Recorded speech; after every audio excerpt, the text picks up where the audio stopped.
உலக பொதுமொழியான ஆங்கிலத்தை நம் செம்மொழியாம் தமிழ் மொழி மூலம் கற்போம் வாருங்கள்.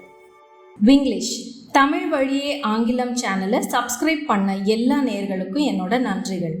இன்னைக்கு இந்த வீடியோவில் நாம் பார்ட்ஸ் ஆஃப் ஸ்பீச் பார்க்க போகிறோம். ஒரு முழு அர்த்தமுள்ள இலக்கணத்தோடு அடங்கிய வரிகளை எப்படி ஃபார்ம் பண்ணுறதுன்னு பார்க்கலாம்.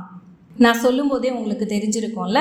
ஆமாங்க, இன்னைக்கு இலக்கணம் அதாவது கிராமர் அதை ஸ்போக்கன் இங்கிலீஷில் எப்படி யூஸ் பண்ணுறதுன்னு பார்க்க போகிறோம். ஒரு வரி இல்லைன்னா சென்டென்ஸ்னு சொல்லுவோம் இல்லையா, அதில் என்னெல்லாம் அடங்கி இருக்கும் அப்படின்றத பார்ப்போம். Noun, pronoun, verb, adjective, adverb, preposition, conjunction, interjection இதெல்லாம் சேர்த்து ஒரு சென்டென்ஸ் உருவாகுது. இதை பற்றி தான் இன்னைக்கு பார்க்க போகிறோம். முதலாவதா நவுன் அப்படின்னா name of a person, place, animal and thing. பெயர் உள்ள எல்லா வார்த்தைகளையும் நம்ம நவுன்னு சொல்லுவோம். உதாரணத்துக்கு Ravi, mother, father, Delhi, Kaveri, river, table, furniture, boy or girl, India. இது எல்லாமே நவுன்ஸ். இதில் ரெண்டு வகையாக பிரிக்கலாம்.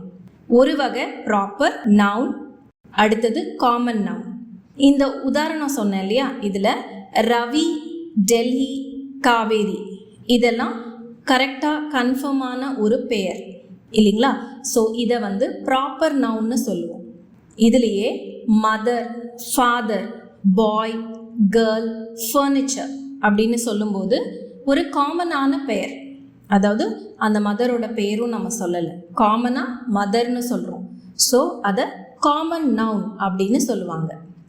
ரவி இஸ் மை ஃப்ரெண்ட் அப்படின்னு சொல்லும்போது இதில் ரவி அப்படின்றது ப்ராப்பர் நவுன், ஃப்ரெண்ட் அப்படின்றது காமன் நவுன்.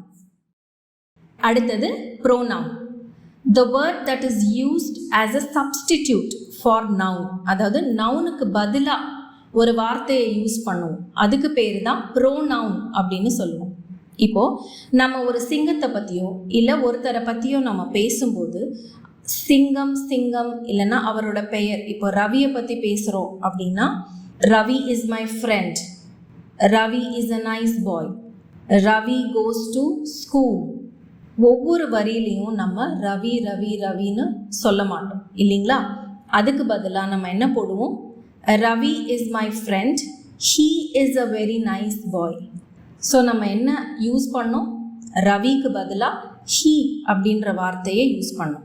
ஸோ ஆங்கிலத்தில் he, she, I, they, we, that, this இது எல்லாமே ப்ரோனவுன்ஸ். அடுத்தது வேர்ப்ஸ். வேர்பை ஆக்ஷன் வேர்டுன்னு சொல்லுவோம். அதாவது ஒரு நவுன் என்ன செஞ்சுட்டு இருக்கு அப்படின்றத நம்ம சொல்கிறோம் இல்லையா, அதுக்கு பேர் தான் வேர்ப். உதாரணம் பார்க்கலாம். Ravi is writing a book. அதாவது ரவி என்ன செஞ்சிட்ருக்காரு, ரவி ஒரு புக் எழுதிட்டுருக்காரு. ஸோ அந்த எழுதுறது அப்படின்றது தான் வேர்ப். ரைட்டிங் அப்படின்ற வார்த்தையை வேர்ப்னு சொல்லுவோம். அடுத்தது அட்ஜெக்டிவ்ஸ். இதை டிஸ்கிரைபிங் வேர்ட்ஸ்ன்னு சொல்லலாம். ஒரு நவுனை பற்றி நம்ம எக்ஸ்பிரஸ் பண்ணுறோம் இல்லைன்னா டிஸ்கிரைப் பண்ணுறோம், அதுக்கு பேர் தான் அட்ஜெக்டிவ்ஸ். டிஸ்கிரைப்னா என்ன, விவரிக்கிறது. ஒரு நவுனை பற்றி நம்ம விவரிக்கும் போது அந்த வார்த்தையை அட்ஜெக்டிவ்னு சொல்லுவாங்க. ரவி இஸ் அ நைஸ் பாய் அப்படின்னு பார்த்தோம் இல்லையா. இதில் நைஸ், ரவி எப்படிப்பட்ட பையன், நல்ல பையன். நைஸ் அப்படின்ற வார்த்தை தான் adjective. The flower is pink in colour. பூ எப்படி இருக்கு, பிங்க் கலரில் இருக்கு. ஸோ அந்த பிங்க் அப்படின்ற வார்த்தை தான் அட்ஜெக்டிவ்.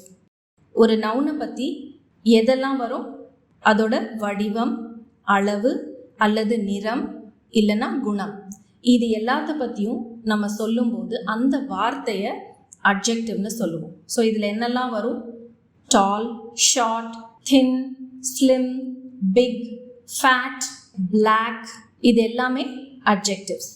ஸோ ஃப்ரெண்ட்ஸ், இன்னைக்கு செஷன் உங்கள் எல்லாருக்கும் புரிஞ்சிருக்கும்னு நம்புகிறேன். இன்னைக்கு பார்ட்ஸ் ஆஃப் ஸ்பீச்சை அட்ஜெக்டிவ்ஸோட முடிச்சுக்கலாம். இதோட கண்டினியூவேஷன் நம்ம அடுத்த வீடியோவில் பார்க்கலாம். அடுத்த வீடியோவில் உங்களை சந்திக்கிற வரைக்கும் கீப் ராக்கிங் ஃப்ரெண்ட்ஸ்.